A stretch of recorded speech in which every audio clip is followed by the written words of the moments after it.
Сәлем достар, сіздермен EasyKZ.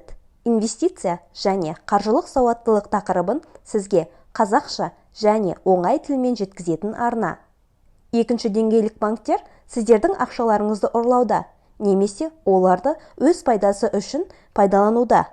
Қалай және не себепті екендігін білгілеріңіз келсе, менімен видео соңына дейін болыңыздар. Сіздерге нақты қарапайым жауабын айтатын боламын. Мүмкін, сіз осы видеодан кейін ақшаңызды банкте ұстаудан айнып қаларсыз. Екінші деңгейлі банктер қаржылық сауаттылығы төмен адамдардың арқасында байып отыр десек артық айтпаймыз. Екінші деңгейлі банктер дегенді түсініп отырған шығарсыздар. Оған еліміздегі ұлттық банктен басқа банктердің барлығы жатады. Сол баяғы халық, Каспий, Центр кредит, Алтын және тағы да басқалары.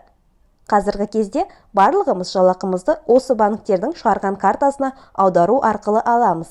Банктердің бірінші табыс көзі осымен байланысты. Картадағы ақшаны барлық банктер қолдана алады. Сол себепті ұтылмас үшін және олар пайданың бөлігін сізбен бөліссін десеңіз, ақшаның басым бөлігін депозитте ұстаған дұрыс. Дегенмен де, депозитке салынған ақшаны банктер шағын және орта бизнес өкілдеріне депозиттен жоғарырақ пайызбен қарызға береді. Ол жайлы толық кейінірек айтатын боламын. Екіншіден, несие. Қазіргі кезде қоғамдағы үлкен мәселе ол тұтынушылық несиенің көлемінің жоғарылауында. Яғни, соңғы кездері көпшілік адамдар компьютер, үйге жиһаз, телефон алу үшін тұтынушылық несие рәсімдейді.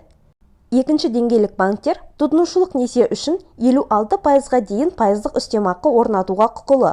Сол себепті де олар сізге пайда табу үшін көп жағдайда несиені жеңіл түрде рәсімдеп беруге тырысады.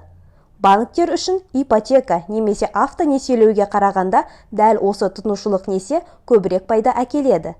Сол себепті несиені рәсімдесеңіз, одан да көп шығынға батпау үшін уақытынан кешіктірмей төлеуге тырысыңыз. Ең болмағанда бөліп төлеу арқылы алуға тырысыңыз. Ал ең жақсысы, егер бір қызмет, тауар аламын десеңіз, ақшасын жинап барып алғаныңыз дұрыс. Бұл сіздің ең дұрыс шешімдеріңіздің бірі болатындығына сенімдімін. Үшіншісі, банктер несие алғаннан кейін, оны жабу кезінде сізге аннуитеттік төлем түрін таңдауды ұсынады.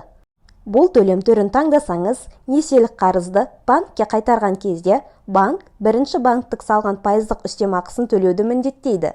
Ал сол төлем біткеннен кейін барып қана өзіңіздің негізгі қарызыңызды төлеп бастайсыз.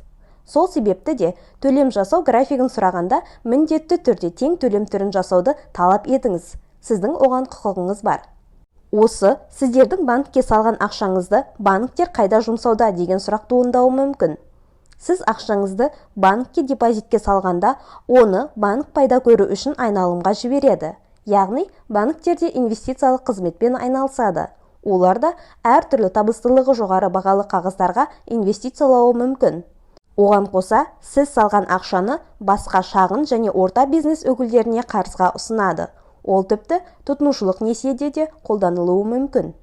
Мысалы, сіз ақшаңызды 14-15%-бен банкке депозитке саласыз, ал банк сол ақшаны 40-50%-бен тұтынушылық несиеге немесе бизнеске қарызға беруі мүмкін.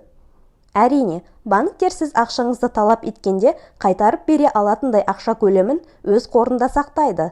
Сол үшін де банкте жатқан ақшаңыз жоғалып кетеді деп аса қатты уайымдаудың қажеті жоқ. Оған қоса мемлекеттік сақтандыруды ұмытпаңыз. Сол себепті ақшаңызды банктің пайдаланып табыс тапқанын қаламасаңыз, ақшаңыз сізге табыс әкелсін десеңіз, оны дұрыстап басқарып үйреніңіз. Басқарып, инвестициялауды үйренгіңіз келсе, менің арнамдағы басқа видеоларды көрсеңіздер болады. Өз ақшаңыздың қожайыны болыңыз. Видео ұнаса, лайк басып, жақындарыңызбен бөлісуді ұмытпаңыз. Арнаның тіркелмеген көрермені болсаңыз, болашақта шығатын жаңа видеоларды жіберіп алмас үшін арнаға тіркеліп қойыңыз. Келесі видеоларда кездескенше.